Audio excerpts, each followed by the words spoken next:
दोस्तों, doctor Mehta classes के YouTube channel पर सबका स्वागत है। हमारी जो सिलेक्शन सीरीज चल रही है उसके अंदर फिजिक्स 1A1 टॉपिक के अंदर आज हम एक बेहतर टॉपिक लेने जा रहे हैं जिसका नाम हार्मोनिक मोशन एसएचएम। बहुत इंपॉर्टेंट टॉपिक है। लैब असिस्टेंट के साल भी इसमें से आए थे। एग्जाम के अंदर 2 से 3 क्वेश्चन आते हैं। मैं अभी आपको लगभग 1 घंटे के अंदर पूरा टॉपिक करा दूंगा।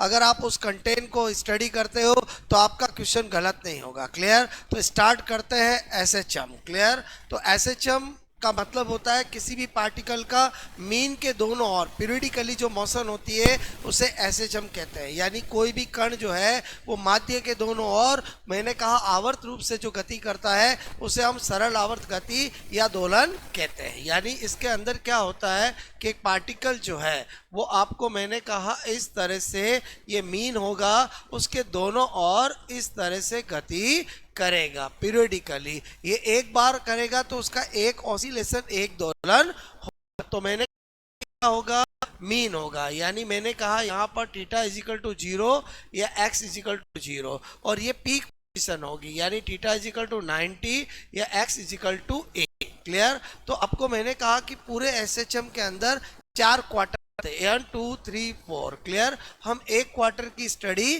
करते हैं। तो आपको मैंने कहा एसएचएम जो है, अगर ये x बराबर है तो ये भी क्या होगा, x बराबर a। तो सबसे पहले कुछ बेसिक बातें हमें पता होनी चाहिए कि बोलो आपको यहाँ पर लेंथ, ओके, या मैं कहूँ डिस्टेंस। क्लियर? टोटल मैंने कहा distance. Clear? Okay, distance of SHM pathway. Clear?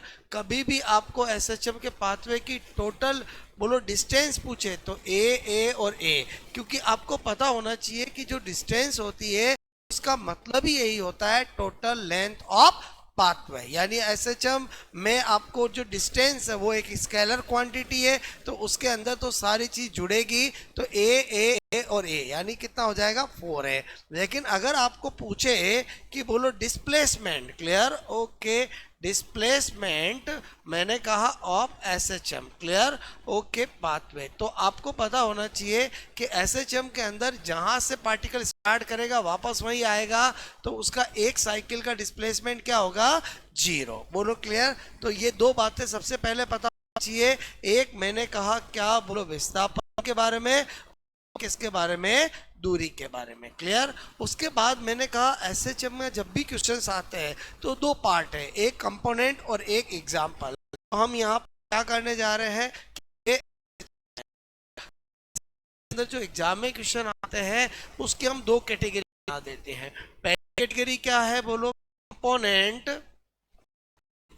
Okay, components of SHM. Clear? मैंने कहा यहाँ पर सरल आवर्त गति। क्लियर? ओके, गति के घटक। क्लियर? कंपोनेंट की बात करें तो आपको सबसे पहले मैं डिस्प्लेसमेंट के बारे में बताऊंगा। क्लियर? ओके, बोलो विस्थापन के बारे में। उसके बाद हम वेलोसिटी के बारे में देखेंगे। क्लियर? उसके बाद एक्सीलरेशन के बारे में देखेंगे। क्लियर? ओके, मैंने कहा आपको यहाँ पर क्लियर एक्सीलरेशन, उसके बाद यहाँ पर टाइम पीरियड। क्लियर? पिछली बार टाइम पीरियड से क्वेश्चन आया था। उसके बाद काइनेटिक एनर्जी, देन मैंने कहा potential energy, then total energy. Clear? इस तरह से ये 7 कंपोनेंट है। क्लियर? पहला है बोलो विस्थापन, ओके, मैंने कहा वेग, यहाँ पर ये त्वरण, ये यहाँ पर आवर्तकाल। क्लियर? ओके, और उसके बाद गतिज ऊर्जा। क्लियर? ओके, और यहाँ पर स्थितिज ऊर्जा। क्लियर? और कुल ऊर्जा। इस तरह से ये मैंने 7 कंपोनेंट। और लैब असिस्टेंट हो या भी एग्जाम हो, जब 2 क्वेश्चन आए, एक क्वेश्चन इन्हीं में से किसी एक आता है। क्लियर? और दूसरा बनता है example of SHM. Clear? Simple harmonic motion के example, simple pendulum. Clear? Pendulum, एक है सरल। क्लियर?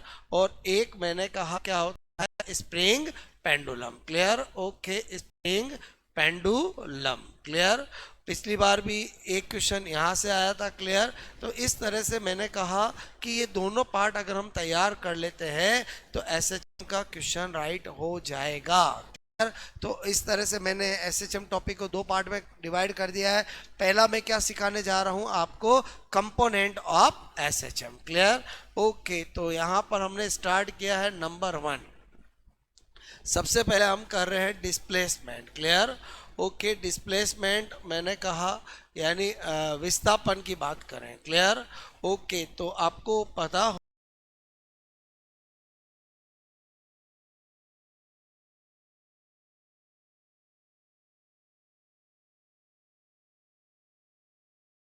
Sign theta, clear. ये डिस्प्लेसमेंट का फॉर्मूला होता है। और मैंने के अंदर हमें फर्स्ट क्वार्टर के अंदर इस बात का ध्यान रखना है कि थीटा 30, 45, 60 और 90 पोजीशन पर हमें हर चीज निकालनी होती है। तो आपको मैंने डिस्प्लेसमेंट का फॉर्मूला है, तो इन एंगल पे डिस्प्लेसमेंट होगा पार्टिकल का। तो आपको मैंने कहा यहाँ पर सबसे पहले 8 theta is equal to 0, clear. तो थीटा इज इक्वल टू 0 करेंगे तो x is equal to a sine 0, sine 0 की वैल्यू 0 होती तो क्या हो जाएगा 0। उसके बाद मैंने कहा 8 theta is equal to 30, clear. तो यहाँ पर x is equal to a sine 30, आपको पता है साइन 30 की वैल्यू क्या होती है 1/2, क्या हो जाएगा a/2, क्लियर। इसी तरह से मैंने कहा यहाँ पर अगर हम ये करते हैं कि थीटा इज इक्वल टू बोलो 60, बोलो 45, क्लियर। तो यहाँ पर क्या होगा x बराबर a साइन 45, तो साइन 45 की वैल्यू क्या होती है 1/√2, तो a/√2 हो जाएगा। और यहाँ पर थीटा इज इक्वल टू 60, तो x is equal to a sine 60 और साइन a, और इसी तरह से मैंने कहा 8 थीटा इज इक्वल टू 90, तो x इज इक्वल टू क्या हो जाएगा बोलो a साइन 90, और साइन 90 की वैल्यू 1 होती है। यानी आपको क्या पता चला कि एसएचएम के अंदर एक्चुअली हमें कोई भी चीज़ जो पूछी जाएगी एक क्वार्टर के अंदर, यहाँ x बराबर 0 होता है, या a/2 होता है, या a/√2 होता है, यहाँ √3 a/2 होता है, a होता है, क्लियर। यानी हमें इन्हीं पोजीशन पे पूछा जाएगा।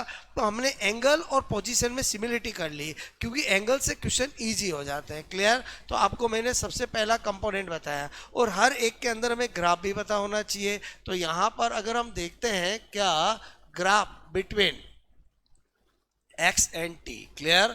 तो आपको मैंने कहा ग्राफ के लिए हमें रिलेशन पता होना चाहिए, x is equal to a sine okay theta. आपको पता हो कि ओमेगा बराबर क्या होता है थीटा/t, इसलिए पूरी फिजिक्स के अंदर जहां भी थीटा होता है वहां पर हम क्या लिख सकते हैं ओमेगा t, और जहां ओमेगा t होता है वहां क्या लिख सकते हैं थीटा। ये रिलेशन मुझे ये कहता है कि जब मैं x और t में ग्राफ बनाऊंगा तो t बराबर 0 पर x भी क्या होगा 0, क्योंकि साइन 0 की वैल्यू 0 होती है। और उसके बाद जब भी किसी बोलो रिलेशन के अंदर ग्राफ के अंदर अगर साइन कोस आता तो उसके ग्राफ साइनोसॉइडल बनते हैं। तो आपको मैंने कहा कि इस तरह से यहाँ से स्टार्ट होगा, इस तरह का ग्राफ बनेगा, बोलो क्लियर। बस आपको हर एक ग्राफ के अंदर स्टार्ट कहाँ से होगा वो देखना है। तो मैंने आपको पहला कंपोनेंट सिखा दिया जिसका नाम क्या है डिस्प्लेसमेंट। आ जाते हैं हम सेकंड के अंदर जिसका नाम है वेलोसिटी, वेरी इंपॉर्टेंट, क्लियर।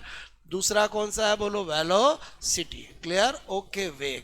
तो अब आपका यहाँ पर एसएचएम के अंदर पार्टिकल की वेलोसिटी के दो फॉर्मूले हैं, एक टी की फॉर्म में और एक एक्स की फॉर्म में। तो एक होता है v इक्वल टू का, और मैंने कहा cos थीटा, क्लियर।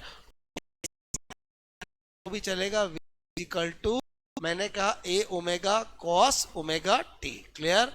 ओके, मैंने कहा एक x की फॉर्म में होता है v is equal to omega बोलो a square minus x square, clear. Okay, किसी से भी करो रिजल्ट सेम आएंगे, आंसर सेम आएंगे। मैंने कहा चलो देखते हैं, मैंने कहा थीटा इज इक्वल टू 0, तो थीटा इज इक्वल टू 0 पर अगर मैं करूंगा तो ये a ओमेगा cos 0, आपको पता है cos 0 की क्या होती है 1, इसका मतलब मीन पर बोलो आपका वेलोसिटी मैक्सिमम होती है, और वो कितनी होती है। इसी से हम ये रिजल्ट निकाल के देखते हैं। मैंने कहा यहाँ पर क्या होगा 8x इज इक्वल टू 0, यानी कहाँ पर बात कर रहा हूँ मैं बोलो मीन पर, क्लियर। मीन मतलब माध्य स्थिति पर, क्लियर। तो यहाँ पर बोलो क्या करेंगे, ओमेगा, क्लियर। ओके, मैंने कहा ए square minus x square, clear. तो एक्स बराबर 0 है तो क्या हो जाएगा, ओमेगा, और ये ए स्क्वायर, तो अल्टीमेटली बाहर आ तो ए ओमेगा, क्लियर। ओके, आ गया। बोलो पर मैक्सिमम होता है, रिजल्ट सेम आएगा, इससे करो और उससे क्या फास्ट हो जाएगा, इसमें टाइम ज़्यादा लगेगा, क्लियर। जैसे मैंने बताया, मैंने कहा यहाँ टू 30, क्लियर। यहाँ पर अगर हम करेंगे तो ए ओमेगा कॉस 30। अब आपको बच्चे को पता है कि 30 की वैल्यू जो होती है वो √3/2 होती है, तो v आपको निकालने में बोलो ज़्यादा से ज़्यादा 10 सेकंड फॉर्मूला होगा, इससे भी वही आएगा, बट को बोला 30 का मतलब x बराबर a/2। अल्टीमेटली आपको यही दिया जाएगा, एंगल पे करके तो हम जल्दी कर लेते हैं। उसके बाद मैंने कहा अगर इसको करेंगे तो क्या होगा, v is equal to omega, clear. A मैंने कहा यहाँ पर एक्स स्क्वायर, एक्स क्या दे रखा है, a/2, ओमेगा यहाँ करेंगे तो ए स्क्वायर, और मैंने कहा ये a/2 का स्क्वायर, तो ये क्या हो जाएगा, ओमेगा, और यहाँ पर a square minus a square by 4, तो अल्टीमेटली यहाँ पर भी क्या आ जाएगा, √3/2 ए ओमेगा। रिजल्ट सेम आएंगे लेकिन उस वाले में क्या होगा, टाइम ज़्यादा लगेगा। ओके, इसी तरह से यहाँ पर अगर मैं तीसरा देखे 8 theta is equal to 90, clear. तो v is equal to a omega cos theta, clear. v is equal to a omega cos 90। आप जानते हो कॉस 90 बोलो v क्या होगा, में मिनिमम कब होता है, क्लियर। ओके, पर सेम चीज करते हैं हम कि 8 आपका x बराबर बोलो आपका a, क्लियर। तो यहाँ पर भी फॉर्मूला है, बोलो ओमेगा, मैंने कहा ए square minus x square, clear. X बराबर ए है तो यहाँ पर क्या करेंगे, a square minus a square, तो अल्टीमेटली क्या हो जाएगा, 0, और वो क्या होगा, मिनिमम, क्लियर। ओके, तो वेलोसिटी मैक्सिमम कहाँ होती है, बोलो मीन पर, और मिनिमम कहाँ होती है, पीक पर, क्लियर, नो प्रॉब्लम। ओके, फिर भी हम इससे क्यों कर रहे हैं जब हमारा काम इससे ही हो जाएगा। अगर मैंने कहा एग्जामिनर ने ऐसा क्वेश्चन पूछ लिया, क्लियर, कि find out, okay, velocity of, मैंने कहा particle, clear, okay, in SHM, clear, SHM 8, clear, x बराबर a/3 पोजीशन, क्लियर। अब इस क्वेश्चन का आंसर तो आपको इस फॉर्मूले से ही होगा, क्लियर। यानी जो स्टैंडर्ड पोजीशंस है, लाइक मीन है, पीक है, a/2 है, a/√2 है, और √3 a/2 है, 99.9 वहीं से क्वेश्चन आता है। लेकिन अगर एग्जामिनर ने आपको ऐसी पोजीशन दे दी जिसका एंगल आपको कन्वर्जन नहीं आएगा, तो आपको उस केस में इसी फॉर्मूले से क्वेश्चन होगा, क्लियर। क्या क्वेश्चन है, x बराबर a/2, ओके, a/3 स्थिति, क्लियर, पर मैंने कहा कण का वेग, क्लियर, ओके, एसएचएम में होगा, क्लियर। तो इस केस में तो आपके पास एक ही सॉल्यूशन है कि आपको बस वो पोजीशन वाला फॉर्मूला लगा के ही करना पड़ेगा। बोलो क्या करना पड़ेगा, ओमेगा, और मैंने कहा ए square minus x square, that's all. Given क्या है, बोलो गिवन है, बोलो x बराबर a/3, तो रख देंगे यहाँ पर, तो क्या आ जाएगा, ओमेगा, और यहाँ पर a स्क्वायर और a/3 का स्क्वायर, तो इसको सोल्व करोगे तो क्या आएगा, ये a स्क्वायर और ये a स्क्वायर बाई 9, ओके, तो इसको सोल्व करोगे तो क्या आएगा, 8a स्क्वायर बाई 9, ओके। और उसके बाद आपको पता है कि depend on option, according option, यहाँ पर मैं 2 ओमेगा a डिवाइड बाई 3 कर सकता हूँ, और यहाँ पर साथ में 2√2, क्लियर, ओके, क्या लिख सकता हूँ, 2√2, मैंने कहा a ओमेगा, क्लियर। तो सब कुछ डिपेंड करता है गिवन इंफॉर्मेशन क्या है। आई होप आपको मेरी बात समझ में आई होगी। उसके बाद यहाँ पर वही क्या करेंगे, ग्राफ बिटवीन, मैंने कहा v and t, clear, okay, तो ग्राफ बनाएंगे, ये v कर दिया और ये t कर दिया, क्लियर। अब आपको मैंने कहा ग्राफ बनाना आना चाहिए, तो v इजिकल टू क्या है, a ओमेगा कॉस थीटा, या इसी को क्या लिख सकते हैं, v is equal to a omega cos omega t. ये मुझे क्या कहता है कि टी बराबर 0 पर वी क्या होता है, मैक्सिमम होता है, यानी ग्राफ यहाँ से स्टार्ट होगा। क्लियर, क्योंकि ये ए ओमेगा हाईएस्ट वेलोसिटी है। अब आपको यह होने के बाद तो मैंने आपको कहा ग्राफ हमेशा ऐसे ही बनते हैं। क्लियर, जहां से स्टार्ट होगा वो पता लगाना होता है। तो ये ग्राफ किसका हो गया, इन एसएचएम वेलोसिटी और टाइम के अंदर हो गया। क्लियर, उसके बाद तीसरा कंपोनेंट आ जाता है, कौन सा होगा बोलो, मैंने कहा एक्सीलरेशन। ओके, तो अगर हम यहाँ पर बात करें किसकी बोलो, त्वरण की। क्लियर, जिसको ए से रिप्रेजेंट करते हैं। तो एसएचएम के अंदर हर एक का एक फॉर्मूला होता है, यहाँ पर माइनस ए ओमेगा स्क्वायर और मैंने कहा साइन थीटा। क्लियर, ये किसका फॉर्मूला होता है, एक्सीलरेशन का। यहाँ पर नेगेटिव क्यों आया, क्योंकि आपको पता होना चाहिए कि इन एसएचएम ओके इन ऑसिलेशन जो फोर्स लगता है रिस्टोरिंग फोर्स, वो हमेशा क्या होता है, माइनस एक्स के क्या होता है बोलो, आपका डायरेक्टली प्रोपोर्शन है, यानी f is equal to minus k x, यानी जिधर डिस्प्लेसमेंट होगा फोर्स उसके अपोजिट लगेगा। और फोर्स और एक्सीलरेशन फोर्स का तो बहुत ज़बरदस्त रिलेशन है, क्योंकि एक्सीलरेशन से ही फोर्स आता है। ओके, तो यहाँ पर कोई दिक्कत नहीं। मैंने कहा for numerical use. Clear, okay, for numerical use हमेशा क्या करना है आपको, a is equal to a omega square sine theta. Clear, अब आपको मैंने कहा किसी भी पोजीशन पे पूछे तो हम सेकंडों में निकाल सकते हैं। मैंने कहा 8 थीटा, आपको बोला x बराबर 0, यानी कहाँ पर, मीन पर। क्लियर, ओके, मीन यानी 8 मीन यानी माध्य पर। क्लियर, ओके, तो आपको पता है तुरंत आप क्या करोगे, एंगल कितना होगा 0, और a जो होगा वो क्या आ जाएगा बोलो, ए ओमेगा स्क्वायर और साइन 0। साइन 0 की वैल्यू क्या होती है 0, इसलिए एक्सीलरेशन मीन पर क्या होगा, मिनिमम होगा और 0 होगा। और 8 मैंने कहा आपको x बराबर a, यानी किस पोजीशन पर बोलो, पीक पर। ओके, पीक पर, तो आपको पता है यहाँ पर बोलो थीटा क्या हो जाएगा 90, तो a इज इक्वल टू क्या हो जाएगा, a ओमेगा स्क्वायर और साइन 90। साइन 90 की वैल्यू 1 होती है, तो a मैक्सिमम आ जाएगा और वो क्या हो जाएगा, a omega square. Clear, I hope आपको मेरी बात समझ में आई होगी। मैंने आपको एसएचएम के अंदर डिस्प्लेसमेंट, वेलोसिटी और एक्सीलरेशन तीनों कंपोनेंट स्टडी करा दिए हैं। क्लियर, और यही बेन है, बाकी तो सारा अप्लाइड है। क्लियर, अगर इसमें भी हम ग्राफ का सोचे तो यहाँ पर मैंने लिखा ग्राफ ओके बिटवीन, बोलो आपको graph between acceleration and time. Clear, तो कोई दिक्कत नहीं, ये मैंने यहाँ पर ए किया और ये किया टी, और रिजल्ट हमारा कहता है a is equal to minus a omega square और साइन थीटा। ओके, यानी साइन ओमेगा टी कर सकता हूँ। यहाँ से एक बात तो श्योर है कि टी बराबर 0 पर ए बराबर भी क्या होगा 0, यानी ग्राफ यहाँ से स्टार्ट होगा। क्लियर, उसके बाद मैंने कहा कि नेगेटिव होने की वजह से ये इस तरह का होगा। क्लियर, अभी मैंने 3 ग्राफ बनाए हैं, एक बनाया बोलो डिस्प्लेसमेंट टाइम का, एक वेलोसिटी टाइम का, एक एक्सीलरेशन टाइम का, तीनों ग्राफ अलग अलग है। बोलो क्लियर, आई होप आपको 3 कंपोनेंट समझ में आए होंगे। उसके बाद आ जाते हैं हम number 4, time period. Clear, okay, मैंने कहा टाइम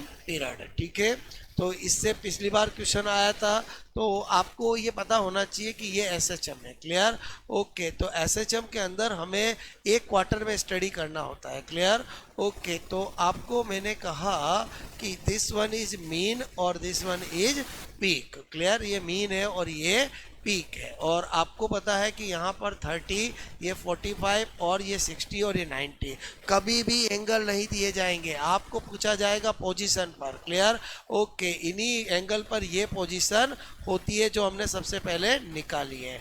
अब आपको मैंने कहा एग्जामिनर आपसे पूछता है कि एसएचएम में a/2 पोजीशन पर क्या टाइम पीरियड होगा, a/√2 पे क्या होगा। तो एक सिंपल सी बात है कि आपको पता होना चाहिए कि जब बोलो आपका पूरा घूमेगा 360 एंगल घूमेगा तो टाइम पीरियड कितना होगा t। क्लियर, इसलिए थीटा एंगल घूमेगा तो उसका टाइम पीरियड जो है 1 डिग्री एंगल घूमेगा तो उसका टाइम पीरियड हो जाएगा t/60, और इसलिए अगर थीटा एंगल घूमेगा तो उसका टाइम हो जाएगा बोलो small t is equal to t/360 multiply theta. यानी हम इस फॉर्मूले से किसी भी एंगल पे निकाल सकते हैं। जैसे मैंने आपको कहा कि एग्जामिनर आपको कहे x बराबर 0 पर, यानी मीन पर, तो आपको पता चल गया एंगल कितना है 0, तो t इज इक्वल टू आप करोगे तो आपको पता है 360 और मल्टीप्लाई 0, तो अल्टीमेटली ये तो क्या आएगा 0। ओके, अगर x बराबर a/2 पर, क्लियर, तो इसका मतलब एंगल कितना हुआ बोलो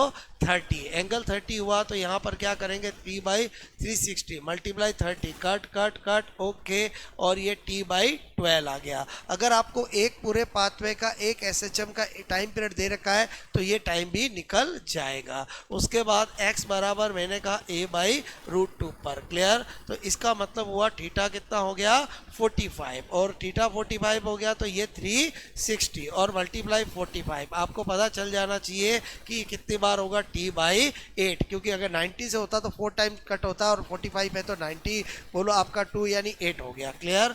ओके, इसी तरह से आपको मैंने कहा x बराबर √3a/2, क्लियर, तो इसका मतलब हो गया कि थीटा बराबर कितना 60। तो ये सारे एक तरह से क्वेश्चन है, बोलो क्लियर।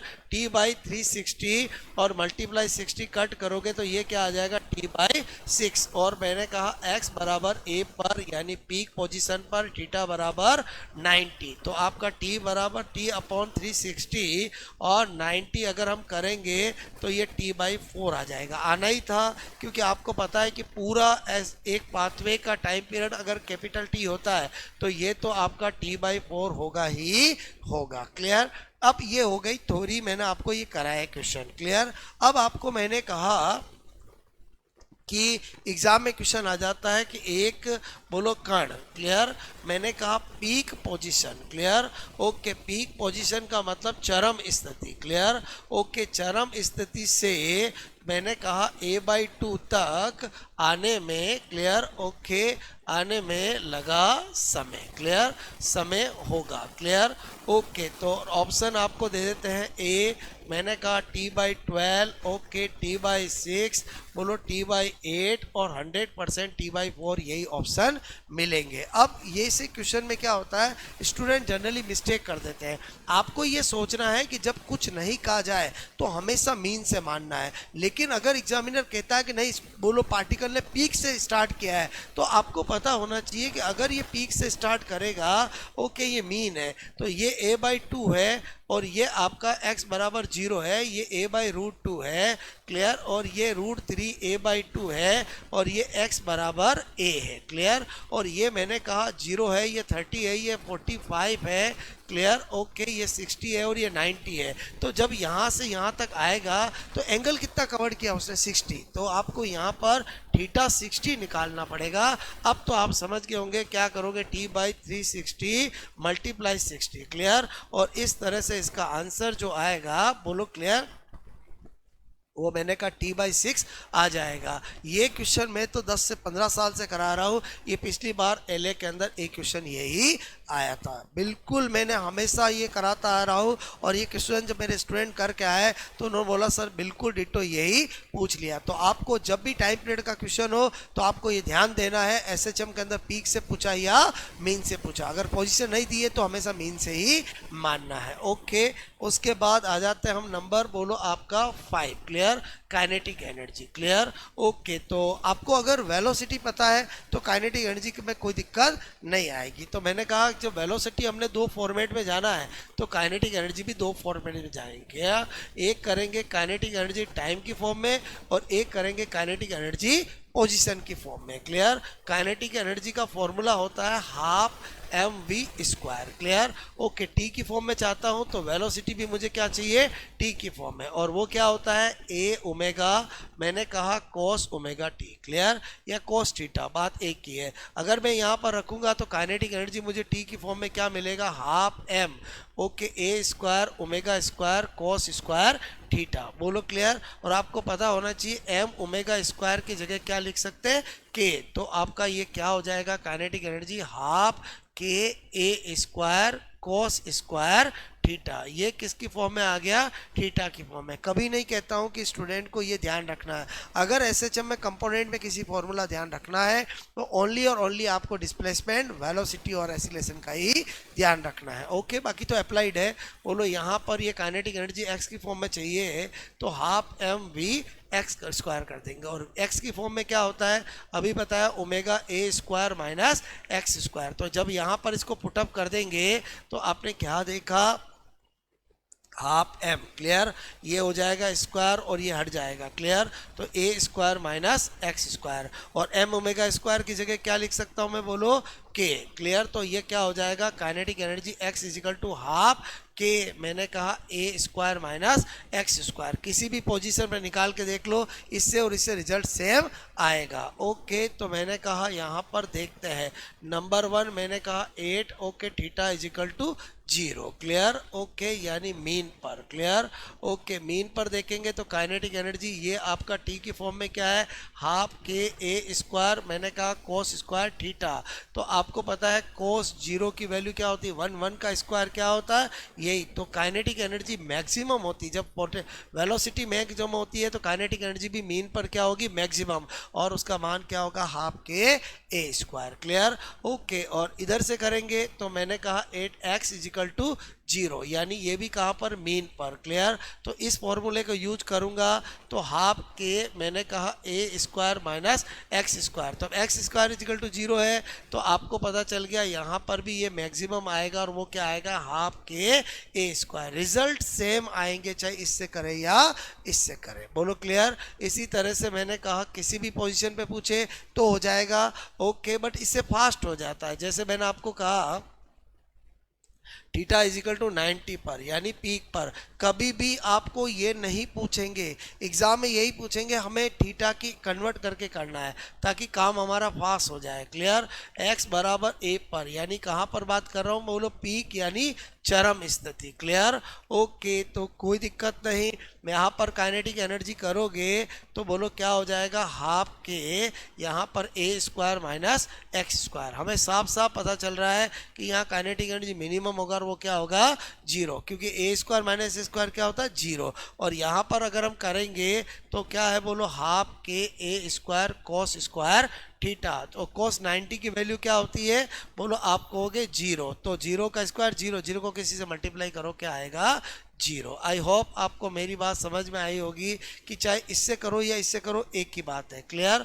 ओके, अब आपको मैंने कहा कि जब हमने सब में ग्राफ देखे हैं तो यहाँ भी ग्राफ देखेंगे, और यहाँ ग्राफ किस में देखेंगे, बोलो मैंने कहा ग्राफ बिटवीन, क्लियर। ओके, के ई टी एंड टी में, क्लियर। और यहाँ पर किस में देखेंगे, ग्राफ, ओके, मैंने कहा graph between K E, okay, x and x back. चलो ठीक है, रिलेशन हमें पता है, ग्राफ बनाना चाहते हैं, क्लियर। यहाँ पर क्या है, बोलो काइनेटिक एनर्जी हाफ, बोलो k a square cos square omega t, clear. तो आपको मैंने कहा सबसे पहले जब हम ग्राफ बनाएंगे यहाँ पर, क्लियर, ये मैंने काइनेटिक एनर्जी किया, क्लियर, और ये मैंने टी किया। तो अब अपन ने देखा कि थीटा बराबर 0 पर बोलो काइनेटिक एनर्जी मैक्सिमम होती है, यानी ग्राफ तो यहाँ से स्टार्ट होगा। अब क्या होता है कि ग्राफ ऐसा बनेगा एक्चुअली, क्योंकि स्क्वायर होने की वजह से नेगेटिव वाली चीज़ भी पॉजिटिव हो जाएगी, क्लियर। ओके, और अगर हम यहाँ पर देखें तो हमारा रिलेशन है kinetic energy equal to half k और a square minus x square, clear. Okay, तो यहाँ पर क्या होता है, ये है काइनेटिक एनर्जी और ये है बोलो एक्स बराबर 0। आपको पता है पीक पोजीशन 2 होती है एसएचएम में, क्लियर। ओके, तो यहाँ पर हमें क्या पता चल रहा है कि मीन पर काइनेटिक एनर्जी मैक्सिमम होती है और पीक पर मिनिमम होती है, तो इसका ग्राफ कुछ ऐसा आएगा। लेकिन आपको एग्जाम के अंदर हमेशा ऐसा दिया जाएगा, जो कि एक ही बात है, क्लियर। ओके, काइनेटिक एनर्जी और ये बोलो एक्स के अंदर, मेरी बात समझ में आई, बोलो क्लियर। ओके, तो इस तरह से मैंने क्या बताया आपको, काइनेटिक एनर्जी पैटर्न हमारा सेम है, हर एक का फॉर्मूला बताता हूँ, सारी पोजीशन पर वो क्वेश्चंस कराता हूँ और ग्राफ बताता हूँ, क्लियर। ओके, और उसके बाद मैंने कहा नंबर 6 क्या है, बोलो आपका पोटेंशियल एनर्जी, क्लियर। ओके, तो पोटेंशियल एनर्जी के भी 2 फॉर्मेट होंगे, बोलो एक किसकी फॉर्म में, मैंने कहा पोटेंशियल एनर्जी टी की फॉर्म में, और एक क्या होगा, बोलो आपका एक्स की फॉर्म में, क्लियर। तो आपको पता होना चाहिए पोटेंशियल एनर्जी होता क्या है, हाफ के एक्स स्क्वायर, क्लियर। तो अगर मैंने कहा यहाँ पर एक्स बराबर a sine omega t, sine theta, अगर ये रखूंगा तो पोटेंशियल एनर्जी टी की फॉर्म में क्या हो जाएगा, बोलो यहाँ पर बोलो मैंने कहा क्लियर हाफ के, और x की जगह ये रखूंगा तो क्या हो जाएगा a square sine square theta. Clear, okay, ये हो गया आपका किसकी फॉर्म में, t की फॉर्म में। और इधर तो आपको ऑलरेडी है ही, ये क्या लिख दोगे, हाफ के एक्स स्क्वायर। दोनों से रिजल्ट क्या आएगा, सेम आएगा। मैंने कहा अगर यहाँ पर बोलो थीटा बराबर 0, यानी कहाँ पर बोलो, माध्य पर अगर हम करेंगे तो पोटेंशियल एनर्जी जो होगा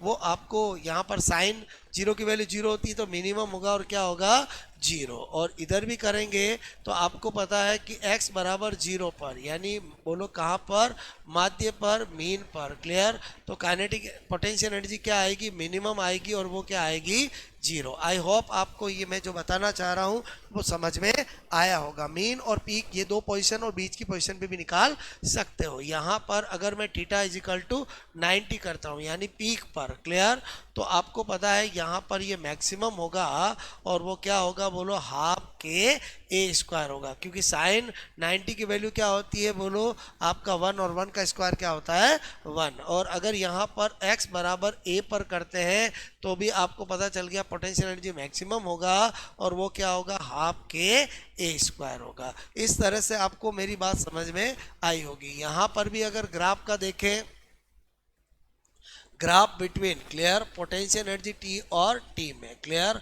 और यहाँ पर भी क्या देखे बोलो, ग्राफ, ओके, मैंने कहा बिटवीन पोटेंशियल एनर्जी एक्स और टी में, ओके, तो कोई दिक्कत नहीं आएगी आपको। यहाँ पर भी मैंने आपको कहा बिना रिलेशन के कोई ग्राफ बनता नहीं है, और half k a square sine square omega t, ये ग्राफ मुझे कहता है कि जब भी आप ग्राफ बनाओगे ये पोटेंशियल एनर्जी और टी में, क्लियर, तो टी बराबर मैंने कहा 0 पर क्या होगा, 0, यानी ग्राफ यहाँ से स्टार्ट होगा।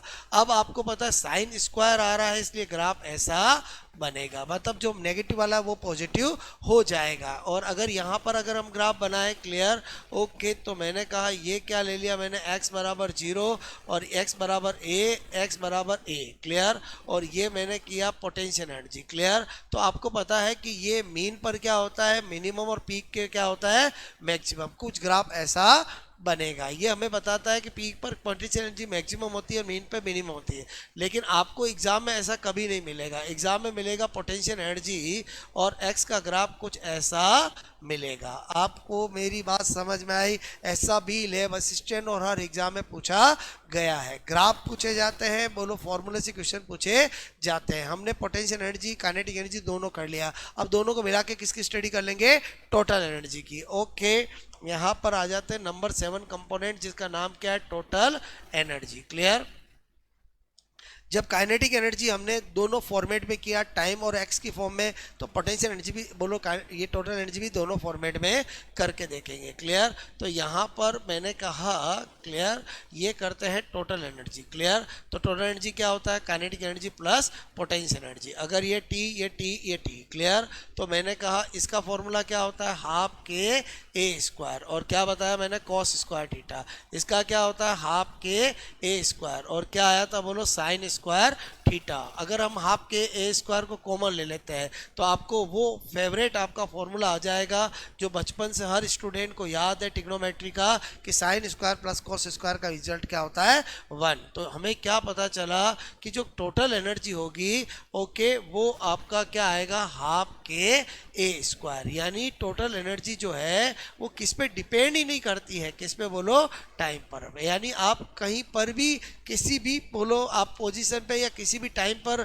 करोगे तो इसका रिजल्ट सेम ही आएगा। अगर ग्राफ बनाऊं मैं टोटल एनर्जी और टी के अंदर तो कैसा आएगा, ऐसा। हर पोजीशन पे क्या होगा, वही रहेगा, हाफ के ए स्क्वायर। बोलो क्लियर, हर पोजीशन पे, हर टाइम पर। क्लियर, ओके, तो इधर देखते हैं रिजल्ट, टोटल एनर्जी एक्स, तो पोटेंशियल आपको मैंने कहा ये kinetic energy x plus potential energy x. Clear, okay, तो ये क्या होता है, टोटल एनर्जी का फॉर्मूला एक्स की फॉर्म में हाफ के, मैंने कहा ए स्क्वायर माइनस एक्स स्क्वायर, और ये क्या होता है, हाफ के एक्स स्क्वायर। अगर इसको ओपन करते हैं तो half k a square minus half के एक्स स्क्वायर प्लस हाफ के x square, this one cut हो जाएगा तो हाफ के ए स्क्वायर बचेगा। तो आपने क्या देखा, टोटल एनर्जी का फॉर्मूला इधर भी वही था उधर भी वही था, और यहाँ से मुझे पता चला कि ये एक्स पे भी डिपेंड नहीं करता। मतलब मुझे क्या पता चला कि ये टोटल एनर्जी और एक्स में अगर ग्राफ बनाएंगे तो हर पोजीशन पे टोटल एनर्जी कांस्टेंट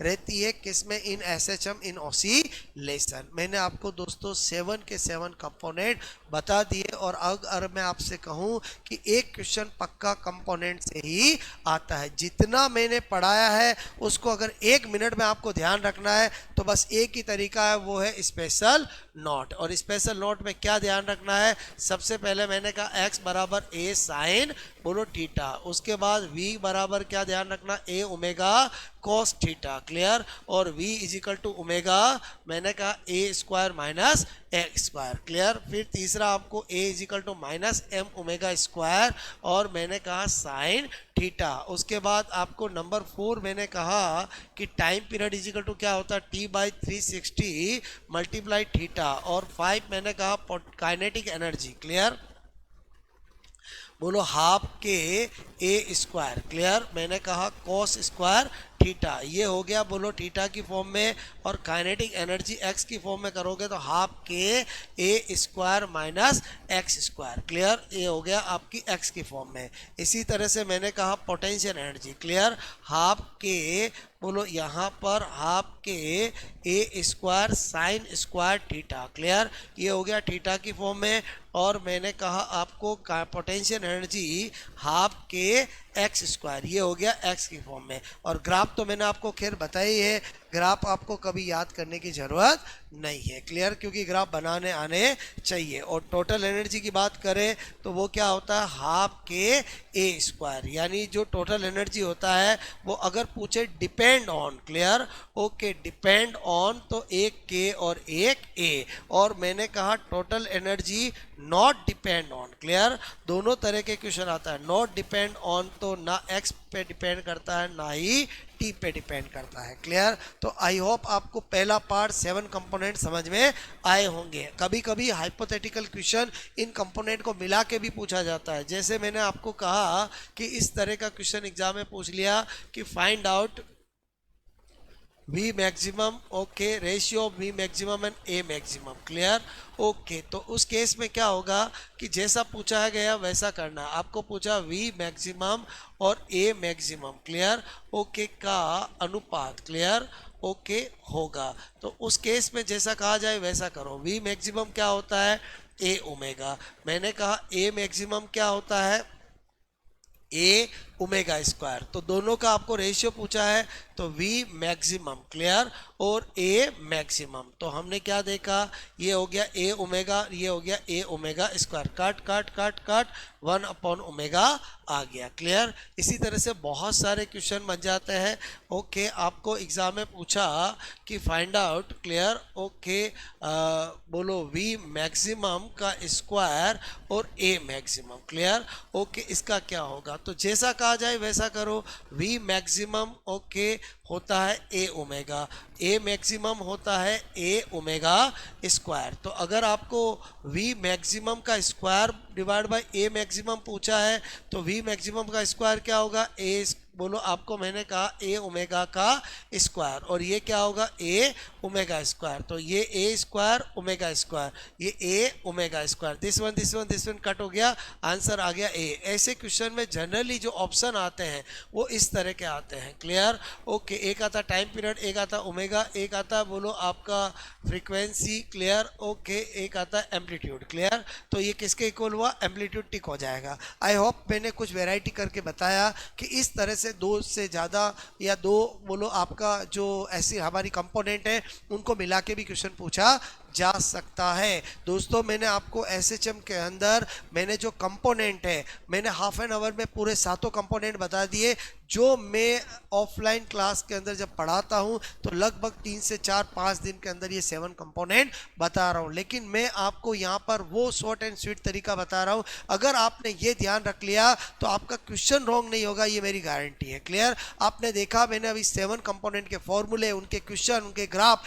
एवरीथिंग मैंने आपको बता दिया। दिया। क्लियर? ओके, अब हम आ जाते हैं इसके सेकंड पार्ट में, क्योंकि मैंने आपको कहा कि लैब असिस्टेंट के अंदर जब भी एसएचएम ऑसिलेशन से क्वेश्चन आता है, एक क्वेश्चन आता है कंपोनेंट से, एक आता है इसके ओरिजिनल एग्जाम्पल यानी सिंपल पेंडुलम और आपका स्प्रिंग पेंडुलम। अब हम स्टार्ट करते हैं सेकंड पार्ट, जिसका नाम क्या है बोलो हमारा, okay, example of SHM. Clear? और एग्जाम्पल ऑफ एसएचएम के अंदर पहला मैं कौन सा बता रहा हूं, simple clear pendulum. Clear? Simple pendulum की बात करें, सरल लोलक की बात करें। क्लियर? ओके, तो आपको पता होना चाहिए कि इसकी थ्योरी केवल और केवल 1 मिनट की है, देन सारे के सारे अप्लाइड क्वेश्चंस में बनते हैं। थ्योरी क्या है, ये सिंपल पेंडुलम होता है। क्लियर? ओके, जिसमें मैं आपको ये कुछ भी पेंडुलम लटका देता हूँ। क्लियर? ओके, तो आपको यहाँ पर पता होना चाहिए दिस वन इज पेंडुलम है, दिस वन इज बोलो आपका लेंथ। क्लियर? तो अब यहाँ पर टाइम पीरियड का फॉर्मूला क्या होता है, टाइम पीरियड। क्लियर? ओके, उसका फॉर्मूला होता है T is equal to 2 pi root L upon g. ये अगर आपको याद है तो इसका हर क्वेश्चन कर सकते हो। यहाँ पर जी क्या है, तो वो तो आपका दुनिया जानती है, ग्रेविटेशनल एसिलरेशन। क्लियर? ओके, मैंने कहा ये क्या होता है, गुरुत्वीय त्वरण होता है। क्लियर? लेकिन जो सबसे मेन चीज है वो है एल। क्लियर? जनरल स्टूडेंट समझते हैं ये एल यहाँ पर लेंथ है, नहीं, एल है effective length. Clear? Okay, L क्या होती है, इफेक्टिव लेंथ। लेंथ और इफेक्टिव लेंथ में बहुत डिफरेंस होता है, ये प्रभावकारी, क्लियर, ओके, लंबाई होती है। क्लियर? इफेक्टिव लेंथ का मतलब होता है टॉप पॉइंट से ये जो पेंडुलम होता है इसके सेंटर ऑफ मास तक की जो लेंथ होती है उसको बोलते हैं इफेक्टिव लेंथ। क्लियर? ओके, अब आपको ये फॉर्मूला याद होगा तो सब काम हो जाएगा। बस ये याद होना चाहिए कि एल और जी में ऊपर कौन आता है और नीचे कौन आता है। अगर भूल जाओ तो एक ट्रिक है, वेरी सिंपल, अगर एक लैंडलॉर्ड होता है, गार्ड होता है, तो गार्ड हमेशा नीचे रहता है, लैंडलॉर्ड हमेशा ऊपर रहते हैं। क्लियर? तो आप भूल जाओ तो बैकअप की फॉर्म में बता रहा हूं। अब आपको मैंने कहा इस सिंपल पेंडुलम के इस फॉर्मूले से कितनी वैरायटी के क्वेश्चन बनेंगे, उसके लिए हम यहां पर क्या करने जा रहे हैं, मैंने कहा फैक्टर्स। क्लियर? ओके, अफेक्टिंग, मैंने कहा of time period. Clear? Okay, time period of simple pendulum. Clear? Time period of क्या बोला मैंने, सिंपल पेंडुलम। क्लियर? ओके, यहां पर क्या लिखा मैंने, सरल लोलक। क्लियर? ओके, सरल लोलक के आवर्तकाल। क्लियर? ओके, आवर्तकाल को प्रभावित मैंने कहा करने वाले, क्लियर, ओके, करने वाले कारक। ठीक है, कोई दिक्कत नहीं। यहाँ पर सबसे पहला फैक्टर देखते हैं, बोलो mass of pendulum. Clear?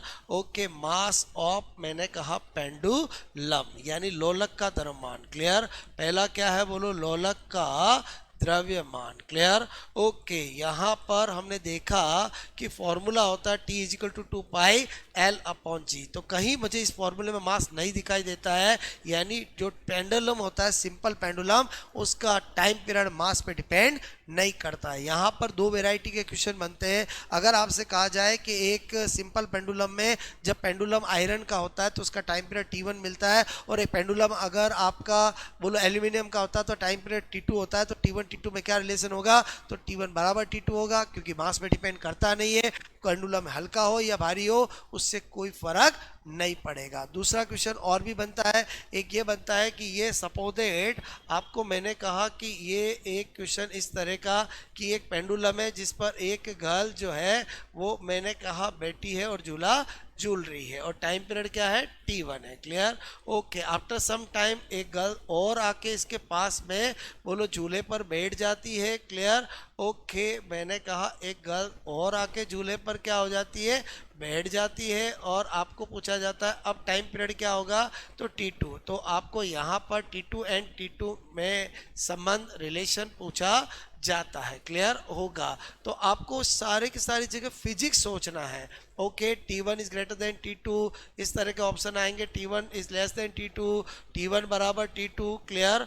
Okay, और नन ऑफ दीज। क्लियर? तो इसका आंसर T1 बराबर T2 होगा, क्योंकि ये सिंपल पेंडुलम है। सिंपल पेंडुलम का टाइम पीरियड मास पे डिपेंड नहीं करता अकॉर्डिंग टू फिजिक्स। ऐसा नहीं झूला टूट जाएगा, ऐसा कभी नहीं सोचना है, क्योंकि यहाँ पर फिजिक्स के अंदर प्रैक्टिकल चीज़ें ज़्यादा सोचनी होती है। क्लियर? कि रियल में आपको यहाँ पर फिजिक्स के अकॉर्डिंग आंसर क्या होगा। तो आपने देखा कि पहला फैक्टर जो था मास ऑफ पेंडुलम, उससे कैसे क्वेश्चन एग्जाम में आते हैं, और उसके बाद दूसरा है इफेक्ट क्लियर ओके ऑफ, मैंने कहा effective length clear okay, effective length clear okay. बहुत अच्छे क्वेश्चन यहाँ से बनते हैं। मैंने कहा प्रभावकारी क्लियर ओके, लंबाई का प्रभाव क्लियर, लंबाई बोलो का प्रभाव ओके। तो यहाँ पर मैंने कहा फॉर्मूला क्या कहता है, टी इजिकल टू 2 पाई बोलो रूट एल अपॉन जी। अगर थ्योरेटिकल क्वेश्चन की बात करें तो आपको यहाँ पर पता चल गया कि अगर इफेक्टिव लेंथ इंक्रीज होगी तो टाइम पीरियड भी इंक्रीज होगा, इफेक्टिव लेंथ डिक्रीज होगी तो टाइम पीरियड भी डिक्रीज होगा। एक बात क्लियर ओके। अब आपको मैंने कहा कि इसमें किस तरह के क्वेश्चन आते हैं, तो आपको कहा जाता है कि एक गर्ल है ओके जो झूला झूल रही है क्लियर, ये बेटी बेटी झूला झूल रही है क्लियर ओके। तो इसका टाइम पीरियड क्या है बोलो, आपका T1 है क्लियर। सपोज दैट कुछ समय बाद ये गर्ल जो है वो बोलो झूला झूल रही है लेकिन खड़े हो जाती है और खड़ी होकर झूला झूल रही है क्लियर। तो अब इसका टाइम पीरियड T2 हो जाता है। तो T1 T2 में क्या रिलेशन होगा, या टाइम पीरियड में चेंज क्या होगा, इंक्रीज होगा डिक्रीज होगा, ऐसा वटएवर क्वेश्चन आता है। तो बस आपको ये ध्यान रखना है कि हमारा भी सेंटर ऑफ मास कहाँ होता है, अम्बिलिकल कॉर्ड, यानी जब लड़की है बेटी है तो इसका यहाँ पर इफेक्टिव लेंथ ये काउंट होगा क्लियर ओके, और जब खड़ी हो जाएगी तो यहाँ पर इफेक्टिव लेंथ ये काउंट होगा क्लियर। तो आपको पता है कि इस क्वेश्चन के अंदर बोलो आपको मैंने कहा कि यहाँ पर बोलो time period is directly proportional to root l है क्लियर। आपका एल जो है वो एल डेज से क्या है ज़्यादा है, तो टी क्या होगा वो टी डेज मतलब T1 जो है वो T2 से क्या होगा ज़्यादा। इसका मतलब ये हो गया कि जब लड़की बोलो आपका खड़ी होकर झूला झूलेगी तो उसका टाइम पीरियड क्या हो जाएगा, कम हो जाएगा, अगर थ्योरेटिकली पूछे ओके। तो और इसी में उल्टा भी कर देते, खड़ी है और बैठ जाती है तो टाइम पीरियड क्या हो जाएगा, बढ़ जाएगा। इस तरह का क्वेश्चन पूछा जाता है और ये पिछली बार लैब असिस्टेंट में आया था। मैं बहुत सालों से ये क्वेश्चन कराता हूँ, आई होप आपको मेरी बात समझ में आई होगी। सारा खेल लेंथ नहीं इफेक्टिव लेंथ का है। इस केस के अंदर क्या होगा कि अगर बेटे से खड़ा हो गई तो लेंथ कम हो गई तो टाइम पीरियड भी क्या हो जाएगा, कम, यानी टाइम पीरियड क्या होगा, डिक्रीज। और अगर यही एग्जाम्पल ऐसा होता क्लियर ओके, यही ऐसा होता कि एग्जाम्पल क्लियर ओके ऐसा होता कि ये एक लड़की है जो झूले पर मैंने कहा खड़ी खड़ी क्या कर रही है बोलो झूला झूल रही है क्लियर। तो टाइम पीरियड आपको मैंने कहा T1 है और फिर ये क्या है बोलो बैठ गई है क्लियर ओके। तो आपका टाइम पीरियड जो है इसका क्या है बोलो T2 है। तो इस बार क्या होगा, पहले लेंथ क्या थी बोलो आपको मैंने कहा पहले लेंथ बोलो ये अम्बिलिकल कॉर्ड यहाँ था तो पहले L1 ये थी क्लियर। अब बैठ गई है तो क्या हो जाएगा बोलो ये हो जाएगी। तो आपको पता है L1 से ज़्यादा L2 होगा तो T1 से ज़्यादा क्या होगा T2 क्लियर। और एक बात ध्यान रखना, अगर टाइम पीरियड कम होता है मतलब झूला फास्ट होगा और टाइम पीरियड बढ़ता है मतलब झूला स्लो होगा क्लियर। और खड़े खड़े झूले खाने पर हमेशा झूला फास्ट ही होता है। आई होप आपको मैंने फिजिक्स और दोनों तरीके से समझा दिया है। इफेक्टिव लेंथ का क्वेश्चन एग्जाम में आया है पिछली बार और इफेक्टिव लेंथ आपका समझा हुआ होना चाहिए। इसी बोलो आप पर और कैसे क्वेश्चन आते हैं, तो एक क्वेश्चन ये बहुत स्टैंडर्ड है एग्जाम्पल कि एक आपका ये घड़ा है क्लियर जिसको पानी से पूरा भरा हुआ है क्लियर ओके। ये पूरा पानी से वाटर से क्या कर रखा है, फिल किया हुआ है बोलो क्लियर ओके। तो अब आपको इसका टाइम पीरियड क्या है T है। अब हम इसमें क्या कर देते हैं, नीचे छेद कर देते हैं क्लियर। तो आपको पता है थोड़ी देर में क्या होगा, ये पानी जो है बोलो क्या होने लग जाएगा, खाली होने लग जाएगा क्लियर ओके। डेफिनेटली इस तरह से डाउनवर्ड जाएगा ओके। और कुछ देर बाद क्या हो जाएगा, पूरा घड़ा खाली हो जाएगा। तो आपको पूछा जाता है कि इसका टाइम पीरियड में कैसे चेंज होगा। तो आपने देखा कि पहले जब ये पूरा भरा हुआ था तो आपको ये सेंटर ऑफ मास तो यही होगा, ये लेंथ होगी क्लियर। जब आपका जब पानी खाली हो रहा तो सेंटर ऑफ मास हमेशा बोलो मास की ओर शिफ्ट हो जाता है। तो ये एल डैश जो होगी वो क्या होगी, इंक्रीज होगी। और एल डैश इंक्रीज होगी तो डेफिनेटली आपको पता है कि बोलो आपका एल डैश इंक्रीज तो टी डैश भी क्या होगा, इंक्रीज। लेकिन जब पूरा खाली हो जाएगा तो वापस वहीं आ जाएगा। तो मैंने कहा यहाँ पर वापस एल हो जाएगा। तो इस एग्जाम्पल में जो अक्सर ऑप्शन आते हैं वो ऐसे आते हैं कि बोलो आपका टाइम पीरियड पहले डिक्रीज देन इंक्रीज, पहले इंक्रीज देन डिक्रीज, बोलो इंक्रीज डिक्रीज, तो इसका आंसर होगा टाइम पीरियड पहले क्या होगा इंक्रीज और देन क्या होगा डिक्रीज। आई होप आपको ये सारे के सारे क्वेश्चन किस कॉन्सेप्ट पे बेस्ड है, बोलो इफेक्टिव लेंथ पर बेस्ड है। क्लियर? इसमें क्या होगा, बोलो जो टाइम पीरियड होगा वो मैंने कहा पहले क्या होगा, बोलो क्लियर, ओके बढ़ेगा, क्लियर, ओके, और फिर क्या होगा घटेगा। क्लियर? ओके, आई होप आपको फर्स्ट इंक्रीज देन डिक्रीज, ये मैंने सारे क्वेश्चन किस पे कराए, बोलो इफेक्टिव लेंथ पे कराए। क्लियर? ओके, अब अगर मैं बात करता हूं यहाँ पर तीसरा कौन सा है, बोलो आपका, बोलो effect of g. Clear? Okay, effect of gravitational acceleration, तो यहाँ पर T is equal to 2 pi, formula क्या है L अपॉन जी। तो आपको पता है कि यहाँ पर ये जी के साथ कैसा रिलेशन रखता है, इनवर्सली प्रोपोर्शनल। अब इसमें एग्जामिनर पूरी फिजिक्स में आपको घुमा सकता है। क्लियर? वो पोल पे ले जा सकता है, इक्वेटर पे ले जा सकता है, अर्थ के अंदर बोलो अंदर ले जा सकता है, वो हाइट पे ले जा सकता है, बोलो बहुत सारे क्वेश्चन यहाँ पर बनते हैं, लिफ्ट में ले जा सकता है, बस में घुमा सकता है। क्लियर? ओके, तो आपको मैंने कहा कि इसमें बनने वाले क्वेश्चन को हम कुछ इस तरह से करते हैं। मैंने लिया केस फर्स्ट। ओके, ये क्या है, बोलो आपका ये है इक्वेटर। क्लियर? ये क्या है, पोल। क्लियर? ओके, और आपको पता होना चाहिए कि जो आपका ये जो this one is clear radius of equator और this one is radius of, मैंने कहा पोल, और इक्वेटर की जो रेडियस होती है वो आपका पोल की रेडियस से 21 किलोमीटर क्या होती है, ज़्यादा होती है। क्लियर? ओके, ये वाली, तो इसका मतलब हुआ, और डायामीटर जो होता है इक्वेटर का वो पोल से क्या होता है 42 किलोमीटर ज़्यादा होता है, ऐसा ज्योग्राफी में भी पढ़ते हो। क्लियर? अब हमारे काम की चीज़ क्या है कि अगर मैं आपको कहूँ ये इक्वेटर है, तो इक्वेटर पे जी क्या होता है, जी एम अपॉन आर इक्वेटर का स्क्वायर। पोल की बात करूंगा तो पोल पे क्या होता है, जी एम आर, बोलो पोल का स्क्वायर। क्लियर? तो आपको क्या पता चला कि यहाँ पर बोलो G और R में इन्वर्सली प्रोपोर्शनल का रिलेशन है। क्लियर? ओके, अगर इक्वेटर की R पोल से ज़्यादा है तो इक्वेटर का G क्या होगा, पोल से कम होगा। मेरे कहने का मतलब है कि यहाँ पर आपको पता होना चाहिए कि अगर हम इक्वेटर से पोल पे जाएंगे तो आपका जी क्या हो जाएगा, इंक्रीज, और पोल से इक्वेटर पे आएंगे तो हो जाएगा डिक्रीज, क्योंकि जी दोनों जगह वेरी करता है। आई होप आपको पहला केस समझ में आया होगा जो पोल और इक्वेटर का बताया। क्लियर? उसके बाद मैंने कहा आपको केस नंबर 2। क्लियर? अगर हम बोलो डेप्थ ओके या हाइट की बात करें। क्लियर? ओके, मैंने कहा गहराई ओके बोलो तथा ऊंचाई की बात करें। क्लियर? ओके, ऊंचाई, तो आपको पता होना चाहिए कि ये जो पृथ्वी है हमारी, क्लियर, ओके, इस पृथ्वी के अंदर हाईएस्ट जो ये अर्थ है, हाईएस्ट जो आपका जी होता है, क्लियर, वो कहाँ पर होता है, पृथ्वी की सरफेस पे ही होता है, और हाईएस्ट कितना होता है, जी M upon R E. Clear? और वो 9.8 मीटर पर सेकेंड स्क्वायर होता है। आप अगर हाइट पे जाओगे तो भी जी क्या होगा, बोलो हाइट पे भी जाओगे तो जी क्या होगा, डिक्रीज, और अगर आप डेप्थ में जाओगे तो भी जी क्या होगा, डिक्रीज। क्लियर? क्योंकि मैक्सिमम कहाँ होता है, बोलो सरफेस पे होता है। तो अगर आपको कहा जाए कि एक सिंपल पेंडुलम है, उसको अर्थ की सरफेस पे टाइम पीरियड टी आया है, अगर हम किसी हाइट पे करेंगे तो टाइम पीरियड क्या होगा, तो आपको पता है टाइम पीरियड और जी में डायरेक्टली प्रोपोर्शनल रिलेशन है, जी अगर डिक्रीज होगा तो टाइम पीरियड भी डिक्रीज होगा। क्लियर? ओके, और डेप्थ में भी वैसे ही आंसर आएगा। अब उसके बाद हम बात करते हैं किसके अंदर, लिफ्ट के अंदर। क्लियर? मैंने कहा लिफ्ट, ओके, बोलो के क्वेश्चन। क्लियर? लिफ्ट के लिए, ठीक है, तो अगर ये लिफ्ट है, क्लियर, और इस लिफ्ट के अंदर कोई पेंडुलम को लटका रखा है, क्लियर, ओके, और लिफ्ट रुकी हुई है तो कोई दिक्कत नहीं, यहाँ पर आपका जो टी होगा वो 2 पाई, मैंने कहा रूट एल अपॉन जी होगा। अब क्या होता है कि लिफ्ट के अंदर बहुत सारे केस बनते हैं। लिफ्ट एसिलेट ऊपर होके जा सकती है, नीचे आ सकती है, कांस्टेंट वेलोसिटी से जा सकती है, आ सकती है, और फ्रीली डाउनवर्ड हो सकती है। लिफ्ट के अंदर आपका कॉन्सेप्ट लगता है स्यूडो फोर्स का। क्लियर?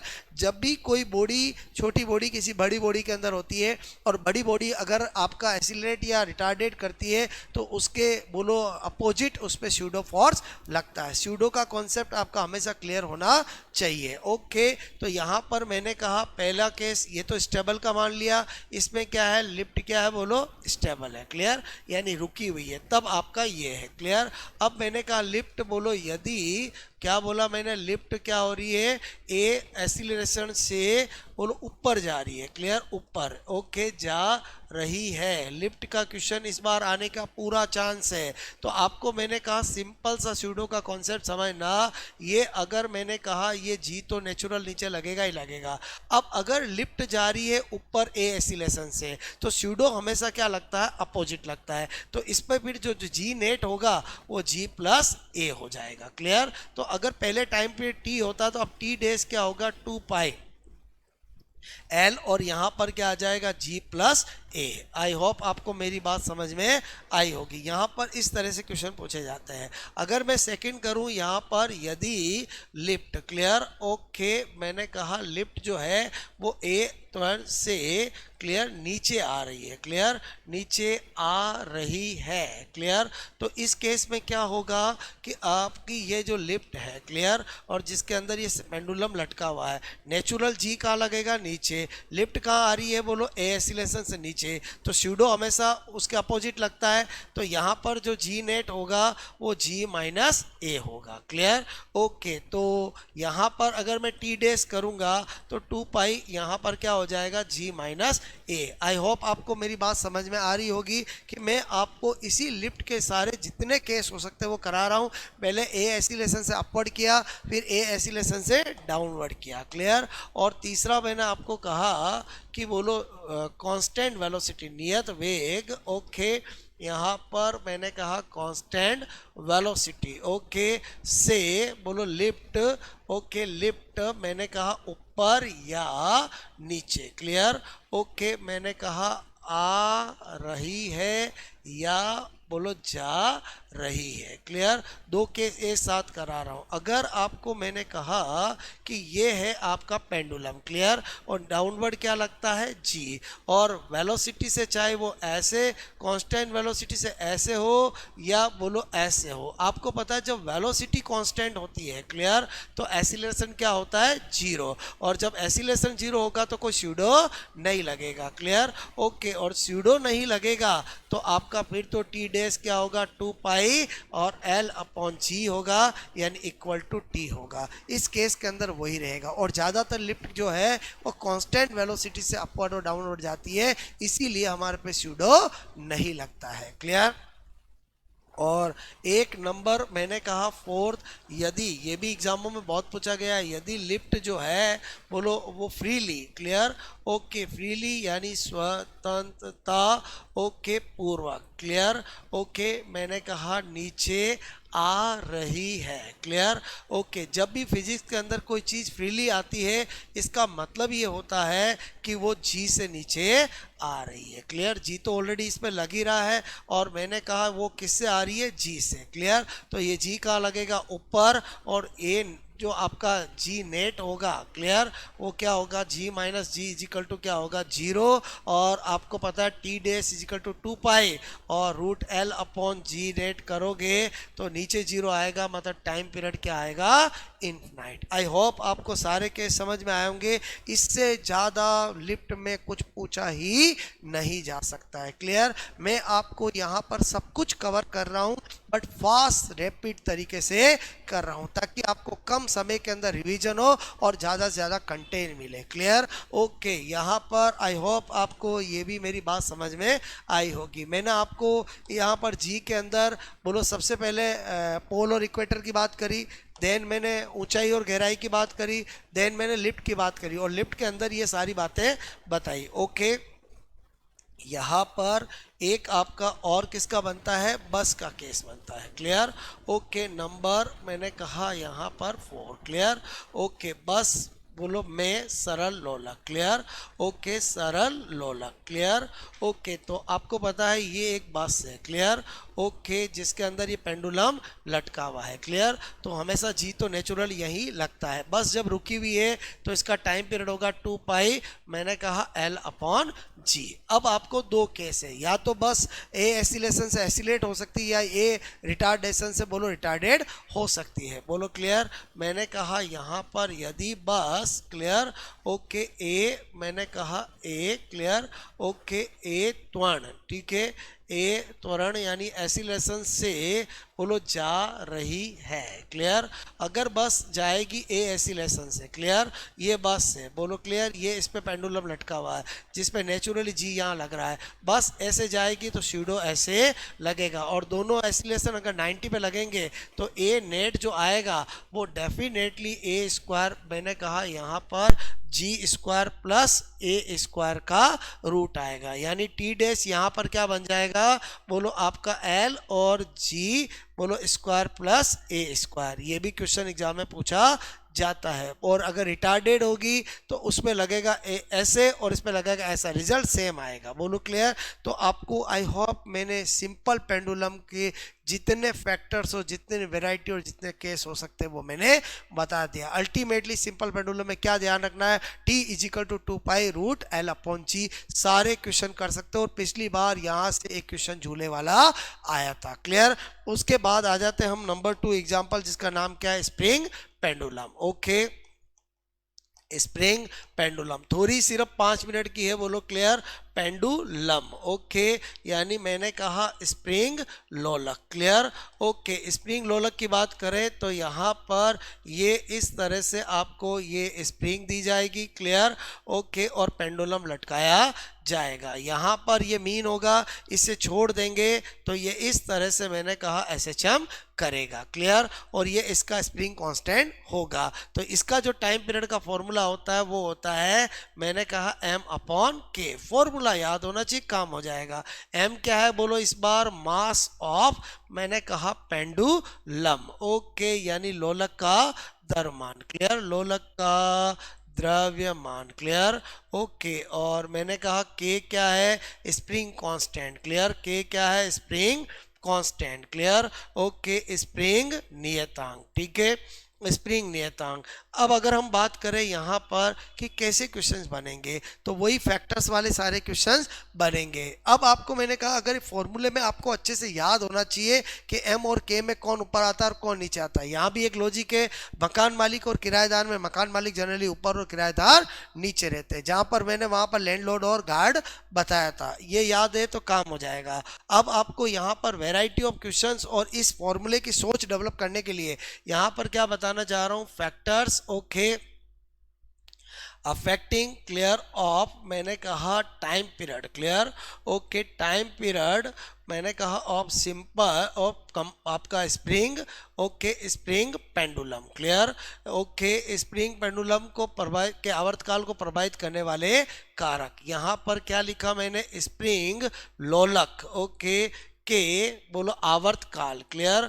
आवर्तकाल ओके को प्रभावित करने, क्लियर, प्रभावित करने वाले ओके कारक। ठीक है, यहाँ पर समझना, मैंने कहा पहला लेते हैं mass of pendulum. Clear? Mass of मैंने कहा पेंडुलम। ओके, यहाँ पर लिया मैंने लोलक का द्रव्यमान। क्लियर? लोलक का द्रव्यमान। क्लियर? तो हम क्या देखते हैं, फॉर्मूला है T is equal to 2 pi M upon K। तो आपने देखा कि ये पेंडुलम जो है वो टाइम पीरियड मास के डायरेक्टली प्रोपोर्शनल है। अगर ये पेंडुलम का बढ़ेगा तो टाइम पीरियड बढ़ेगा, और M बोलो घटेगा तो T घटेगा। सिंपल सी बात है। स्प्रिंग पर अगर हमने ज़्यादा मास पेंडुलम लगा दिया वो ज़्यादा नीचे जाएगी, फिर आएगी तो टाइम पीरियड नेचुरल बढ़ेगा। आप प्रैक्टिकली भी देख सकते हो और फॉर्मूले से भी पता चल रहा है। ओके, तो आपने देखा कि जब भी मास का क्वेश्चन आए पेंडुलम का तो ये देखना जरूरी है कि सिंपल पेंडुलम है या स्प्रिंग पेंडुलम है, क्योंकि सिंपल पेंडुलम में क्या होता है, डिपेंड नहीं करता, और स्प्रिंग पेंडुलम में डिपेंड करता है। ओके, उसके बाद आ जाते हैं नंबर 2। बोलो क्लियर? स्प्रिंग क्लियर मैंने कहा नियतांक। क्लियर? ओके, स्प्रिंग नियतांक यानी spring constant. Clear? Okay, spring बोलो मैंने कहा कांस्टेंट। क्लियर। तो यहाँ पर फॉर्मूला कहता है t is equal to 2 pi m upon k। तो आपका t is inversely proportional to root k। अगर अलग अलग स्प्रिंग के लिए k अलग अलग होता है, दो स्प्रिंग की k की वैल्यू दे और टाइम पीरियड का रेशियो पूछे तो कभी भी आप कर सकते हो, इसमें कोई दिक्कत नहीं है। और तीसरा मैंने कहा आपको बोलो गुरुत्वाकर्षण गुरुत्वीय त्वरण पर। क्लियर। ओके। तो यहाँ पर g की बात करें तो फॉर्मूला है t इजिकल टू 2 पाई और m अपॉन k। तो हमने देखा इस फॉर्मूले में कहीं पर g नहीं आता है, इसलिए स्प्रिंग पेंडुलम का टाइम पीरियड g पे डिपेंड नहीं करता है। इसका मतलब हुआ हर वो क्वेश्चन जो मैंने सिंपल पेंडुलम में कराया, अगर वहां स्प्रिंग पेंडुलम लगा दिया जाए तो t1 बराबर t2 आएगा। आपको चाहे लिफ्ट का क्वेश्चन हो, चाहे आपका इक्वेटर और पोल का क्वेश्चन हो, चाहे आपका हाइट और डेप्थ का क्वेश्चन हो, चाहे बस का क्वेश्चन हो, हमेशा ध्यान रखना कि आपका क्वेश्चन सिंपल पेंडुलम का है या स्प्रिंग पेंडुलम का है। स्प्रिंग पेंडुलम के अंदर जी का कोई रोल नहीं होता, t1 बराबर t2 होगा, और सिंपल पेंडुलम का आपको चीजें निकालनी पड़ेगी। तो आपने देखा कि स्प्रिंग पेंडुलम के अंदर फैक्टर्स का ज्यादा क्वेश्चंस बनते नहीं है, तो यहां पर आपको स्प्रिंग कॉम्बिनेशन के क्वेश्चन पूछे जा सकते हैं। तो आपको अब मैं यहां पर क्या बता रहा हूं, okay, combination. Clear. Okay, combination of spring. Clear. Okay, मैंने कहा स्प्रिंगों का संयोजन। क्लियर। स्प्रिंगों का संयोजन। ओके, और यहाँ पर एक ही बात ध्यान रखनी है, opposite to resistance. Clear. Opposite to resistance, क्योंकि रेजिस्टेंस बैरियर का काम करता है और स्प्रिंग जो होती है वो स्टोर का काम करता है एनर्जी, इसलिए इन दोनों में अपोजिट रिलेशन होता है। जो फॉर्मूले उसमें सीरीज में बनते हैं वो उसमें पैरेलल में बनेंगे, जो उसमें पैरेलल में बनते हैं वो इसमें सीरीज में बनेंगे। क्लियर। तो दो तरह के कॉम्बिनेशन होते हैं, एक कॉम्बिनेशन होता है सीरीज और एक कॉम्बिनेशन होता है पैरेलल। क्लियर। ओके, एक क्या होता है सीरीज और एक क्या होता है पैरेलल। सीरीज की पहचान क्या होती है, अगर आपको दो या दो से ज्यादा स्प्रिंग इस तरह से किसी पेंडुलम से लटकी हुई होगी K1 और K2, तो ये पहचान है सीरीज की। और सीरीज के अंदर मैंने बोला कि रेजिस्टेंस से अपोजिट होता है, इसका मतलब 1 अपॉन K नेट बोलो इजिकल टू क्या होगा, 1 upon K1 plus 1 upon K2। इस तरह से आप निकाल सकते हो। पैरेलल की बात करें तो आपको पैरेलल की पहचान ये होगी कि अगर आपको इस तरह से दो या दो से ज्यादा स्प्रिंग इस तरह से लटकी हुई हो तो ये किसकी पहचान है, पैरेलल की। इसकी जगह ऐसा भी दिया जा सकता है, बोलो दिस वन और मैंने कहा दिस वन। क्लियर। ओके, ये भी पैरेलल है, कुछ नहीं किया हमने, यहाँ से कट किया और नीचे लेके गए। ओके, तो ये दोनों ही किसके हैं, पैरेलल के हैं। और पैरेलल का नेट कैसे निकलेगा, बोलो K नेट। तो आपको मैंने कहा क्या करना है, K1 plus K2। I hope आपको वेरी इजीली, बस ये ध्यान रखो प्रतिरोध का क्या होता है, उल्टा। क्लियर। ओके, प्रतिरोध का क्या होता है, विपरीत। क्लियर। जो उसमें सीरीज में करते हैं उसमें पैरेलल में करते हैं, जो पैरेलल में करते हैं वो सीरीज में करते हैं। आई होप आपको ये भी समझ में आया होगा। अब अगर थोड़ा सा एग्जामिनर एडवांस सोचे, हम वापस स्प्रिंग पेंडुलम पे आ जाते हैं। ये मैंने क्यों बताया कि कभी कभी एग्जामिनर आपको पूछता है टी नेट। क्लियर। ओके, तो आपको मैंने कहा यहाँ पर इन सीरीज। क्लियर। और एक बोलो in parallel. Clear. Okay, parallel. ठीक है जी। यहाँ पर अभी हमने क्या देखा कि आपका सीरीज के अंदर क्या होता है, 1 upon K net 1 upon K1 plus 1 upon K2, no problem. और अपना T और K में रिलेशन क्या होता है, इनवर्सली प्रोपोर्शनल का। क्लियर। तो कोई दिक्कत नहीं, यहाँ पर हम ऐसा भी तो कर सकते हैं। क्लियर, कि इसको हम अगर T स्क्वायर कर दे तो 1 अपॉन K हो जाएगा। तो 1 अपॉन K नेट की जगह में T नेट का स्क्वायर लिख सकता हूँ। क्लियर। 1 अपॉन K1 की जगह में T1 स्क्वायर लिख सकता हूँ, 1 अपॉन K2 की जगह में T2 स्क्वायर लिख सकता हूँ। तो इस तरह से मुझे T नेट मिल गया, और वो क्या मिल गया, बोलो T1 square plus T2 square का रूट। ऐसा क्वेश्चन बहुत बार एग्जाम में पूछा जाता है। क्लियर।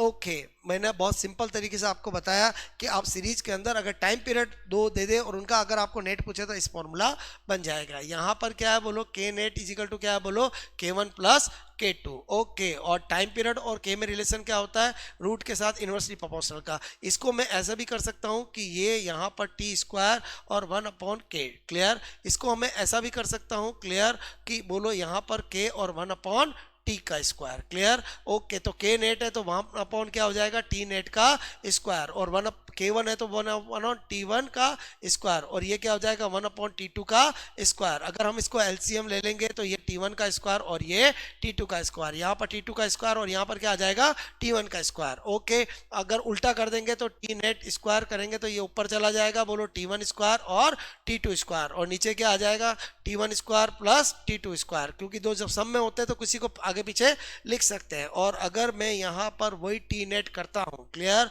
ओके, तो T नेट क्या हो जाएगा, बोलो यहाँ पर ये T1 और T2 से तो स्क्वायर हट जाएगा और यहाँ पर T1 का स्क्वायर प्लस T2 का स्क्वायर आ जाएगा। आई होप आपको ये भी समझ में आया होगा। तो दोस्तों मैंने आपको जो सेकंड पार्ट बताया उसमें केवल दो फॉर्मूले ध्यान रखने हैं, एक सिंपल पेंडुलम का और एक स्प्रिंग पेंडुलम का। क्लियर, आई होप आपको SHM जो टॉपिक है वो समझ में आया होगा। लगभग 1 घंटे के अंदर मैंने आपको लगभग जो मैं 10 से 12 घंटे के अंदर पढ़ाता हूँ वो मैंने रैपिड फास्ट तरीके से पढ़ाया है, क्योंकि अब जो मैं आपको पढ़ा रहा हूँ वो पूरा एक साथ एक टॉपिक पढ़ा रहा हूँ और उसके अंदर मुझे एक भी आपको बोलो इधर उधर कोई बात नहीं करनी फालतू, मुझे केवल और केवल आपको कंटेंट देना है जिससे हर वो स्टूडेंट राजस्थान के अंदर जो लेवल स्टूडेंट का एग्जाम देना चाहता है और सीरियस है वो 1 घंटे के अंदर एक टॉपिक तैयार कर सकता है। और ये मेरा 20 साल का एक्सपीरियंस है कि इससे बाहर नहीं आ सकता क्वेश्चन, बस आपको मैंने जैसे लॉजिक बताया है वो उस तरह से आपको नोट करना है और उसको ध्यान रखना है। आई होप आपको आज का जो हमारा सिलेक्शन सीरीज वाला जो लेक्चर है वो जरूर अच्छा लगा होगा, कमेंट्स करके बताएं और इस तरह से बने रहे और आपको डेफिनेटली बहुत अच्छे से आपके फंडे क्लियर किए जाएंगे। ओके दोस्तों।